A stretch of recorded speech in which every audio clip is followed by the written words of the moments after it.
श्री साईनाथाय नमः। आसतु आज सांग होई बाबा 11 वचन निजर दिन आरंभ करवा।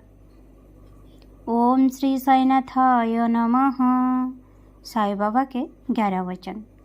जो शिरडी में आएगा आपत दूर भगाएगा, चढ़े समाधि की सीढ़ी पर, पैर तले दुखों की पीढ़ी पर, त्याग शरीर चला जाऊंगा, भक्त है तुदड़ा आऊंगा।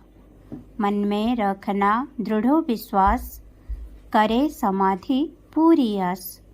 मुझे सदा जीवित ही जानो, अनुभव करो सत्य पहचानो। मेरी शरण आ खाली जाए, हो तो कोई मुझे बताए। जैसा भाव रहा जिसी जन का, वैसा रूप हुआ मेरे मन का। भार तुम्हारा मुझ पर होगा, वचन न मेरा झूठा होगा। आ सहायता लो भरपूर, जो मांगा वो नहीं है दूर।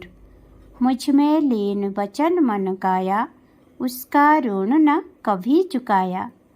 धन्य धन्य ओ भक्त अनन्य, मेरी शरण तज जिसी न अन्य। अनंत कोटि ब्रह्मांड नायक, राजाधिराज योगीराज, परम ब्रह्म श्री सच्चिदानंद सद्गुरु साईनाथ महाराज की जय। शिरडी महाराज की जय। बाबा साई समस्तंकर मंगल करंतु। आजिर दिनटी समस्तंक पई शुभमय मंगलमय हेउ। ओम साई राम, जय साई राम।